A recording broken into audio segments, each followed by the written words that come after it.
La nueva quiropráctica es la reinvención total de la filosofía, de la ciencia y del arte de la profesión quiropráctica a nivel mundial.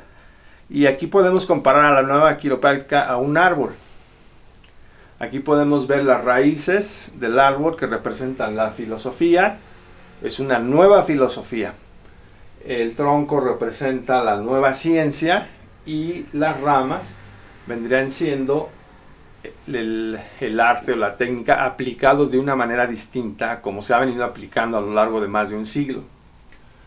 Y el fruto del árbol sería el bienestar del quiropráctico y del paciente. Entonces aquí quiero abundar. La filosofía, la nueva filosofía ya no es lo que dijeron Daniel David Palmer, Bartlett Joshua Palmer, su hijo, o lo que dijeron los creadores de las técnicas, o lo que dicen los 33 principios de Stephenson en 1926-27.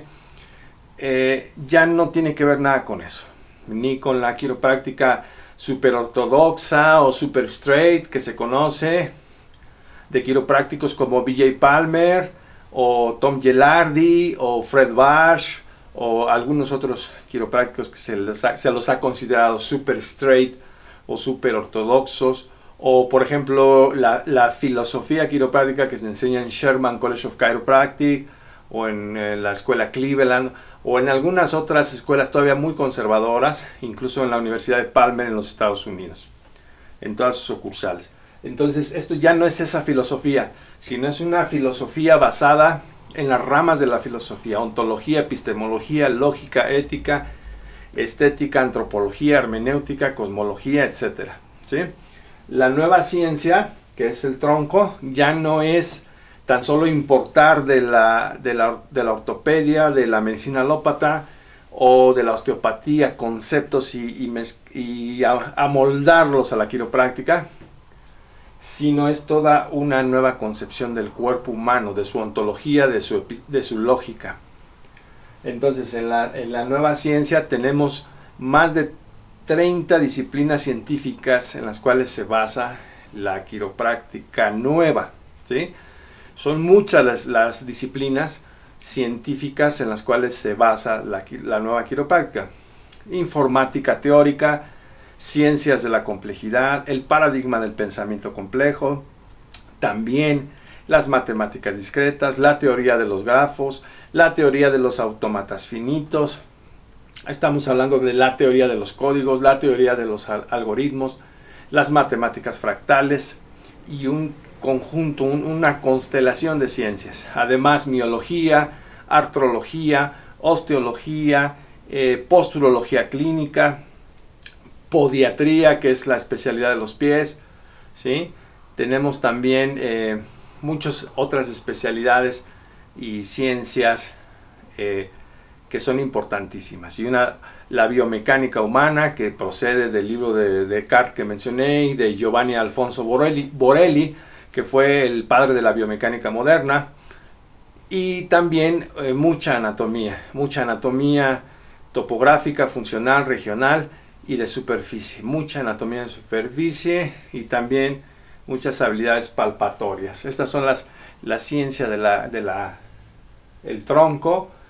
Y las ramas, bueno, ya mencioné que se conservan algunas posiciones manuales, por ejemplo, doble tenar, rotary break, una posición de Gonstead para ajuste de cervicales o para reprogramación de cervicales, single hand, que es realmente un paralelogramo de fuerzas de Newton, y algunas otras posiciones, por ejemplo, en decúbito lateral o side posture para algún hueso ilíaco o alguna vértebra lumbar baja, ¿no?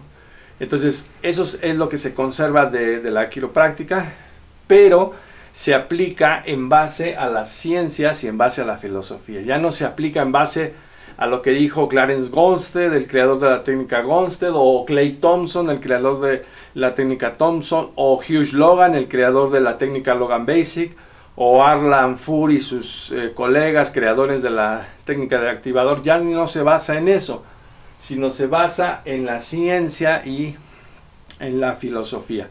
Y el fruto resultante pues viene siendo precisamente el bienestar del quiropráctico y el bienestar del paciente. ¿Por qué enfatizo que el fruto es el bienestar del quiropráctico y el bienestar del paciente? Por dos razones básicas. Hablando del paciente, tengo 12 años ejerciendo y recibiendo todos los días pacientes que ya fueron a ver a quiroprácticos, ya sea en México o en otros países. Incluso a pacientes que han acudido a los consultorios de quiroprácticos durante más de 10 o 20 años. Y el paciente continúa con sus problemas de salud. ¿Por qué? Por muchas razones. Puede ser culpa del paciente, pueden ser muchos otros factores. Pero lo que es una constante es que cuando llegan esos pacientes que ya han sido tratados por muchos quiroprácticos durante décadas, sucede que nunca les han identificado ni resuelto manualmente muchísimos problemas. ¿Y qué hay del paciente? ¿Qué hay del quiropráctico, del fruto del quiropráctico? Bueno, aquí en México existen 3 universidades que están egresando licenciados en quiropráctica o doctores en quiropráctica, como se los conoce en otros países, pero parece ser que a la mayoría no le está yendo bien. Parece ser que no tienen pacientes, no tienen trabajo, no tienen la experiencia clínica, la capacidad de crecer y ser exitosos. Entonces se están desanimando, algunos se están dedicando a otras cosas y eso realmente es triste. Entonces el fruto del árbol es precisamente para el bienestar del paciente y del quiropráctico. Y por eso opté por establecer algunos cursos de nueva quiropráctica para capacitar a esos egresados y realmente sepan atender a la gente, transformen positivamente la vida de sus pacientes y ellos también logren sus sueños, sus metas personales, su proyecto de vida, porque ellos van a requerir, los quiroprácticos, las quiroprácticas, ustedes requieren manutención, mantenerse a sí mismos, gastos del consultorio, uniformes, lavandería, alimentos, gastos médicos, vacaciones, gastos de recreación, muebles, pagar rentas, pagar un terreno, pagar alquileres, etc. Y además mantener a su familia, si son casados, casadas, sus hijos y muchos otros proyectos. Entonces, el fruto del árbol debe ser lo mejor, lo más óptimo. Parece ser que eso no se está dando en el caso de los pacientes a nivel mundial y aquí en México parece ser que no se está dando tampoco en el caso de los quiroprácticos, las quiroprácticas que se prepararon durante tanto tiempo y no tienen ingresos, no tienen pacientes y eso es paradójico porque realmente de cada 10 personas que ves en la calle caminando, 11 tienen problemas de columna vertebral y 11 requieren nuestra ayuda. 11 de cada 10, obviamente estoy usando una hipérbole, una exageración, 11 de cada 10 personas que ves caminando en la calle requieren de los servicios de un quiropráctico. Entonces, ¿cómo no va a haber trabajo? ¿Cómo es posible que no haya pacientes si todo mundo requiere nuestros servicios? ¿Sí? Entonces, bueno, aquí la nueva quiropráctica efectúa un diálogo entre la filosofía, la ciencia y el arte, o la filosofía, la ciencia y la técnica. Es un diálogo, ¿sí?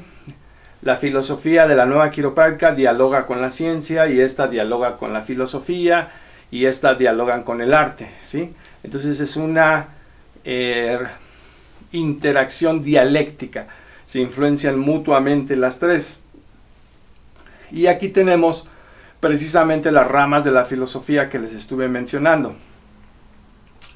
Aquí tenemos la estética, la metafísica, la lógica, la ética, la epistemología, la cosmología y la ontología. Entonces aquí vamos a ver la ontología del cuerpo humano, cómo está diseñado el cuerpo humano, porque ninguna técnica quiropráctica hasta ahora ha tomado en cuenta ni la ontología ni la lógica del cuerpo humano, y eso es importantísimo, incluso de la columna vertebral. ¿Sí? Entonces, aquí están algunos de los fundamentos de la fundamentación teórica, filosófica y científica de la nueva quiropráctica. Teoría de la información, como ya mencioné, teoría de la recursividad, teoría general de los sistemas, cibernética, lenguajes computacionales, paradigma del pensamiento complejo, ciencias de la complejidad, teoría de la simetría, teoría de los algoritmos, teoría de los autómatas finitos, teoría de las redes. Es muy importante la teoría de las redes. La hermenéutica filosófica. Tuve que leer muchos libros de hermenéutica filosófica para poder entender el cuerpo humano.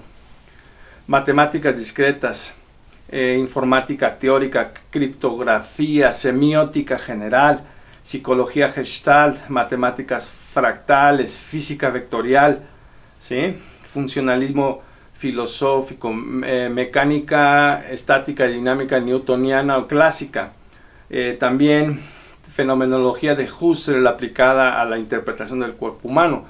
Edmund Husserl fue un filósofo muy brillante que inició el camino de lo que se llama en filosofía fenomenología y la dialéctica filosófica desde Heráclito hasta Hegel, por decirlo así, pasando por Platón y Merleau-Ponty y muchos otros. Entonces tenemos la filosofía de la ciencia, anatomía topográfica, regional, funcional y descriptiva, patología funcional y estructural del aparato locomotor y muchas otras.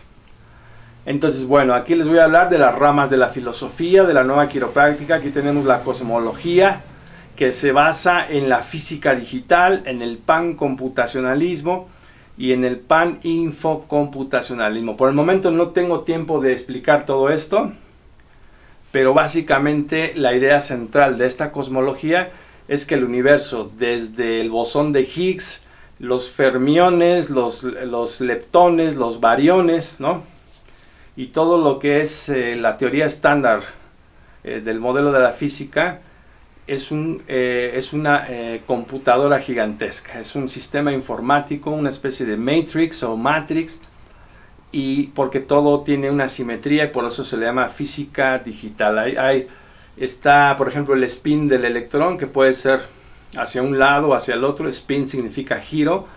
Puede haber materia, puede haber antimateria, puede haber un electrón, un positrón y así por el estilo. Entonces, la ley de la paridad en la física o las moléculas en la bioquímica, donde hay levógiros y dextrógiros, derechos e izquierdos, por decirlo así. Y bueno, todo el universo refleja un lenguaje binario, como también ya lo han reconocido las ciencias de la complejidad, el paradigma del pensamiento complejo y en este caso aquí la física digital. Sobre física digital hay mucha bibliografía publicada por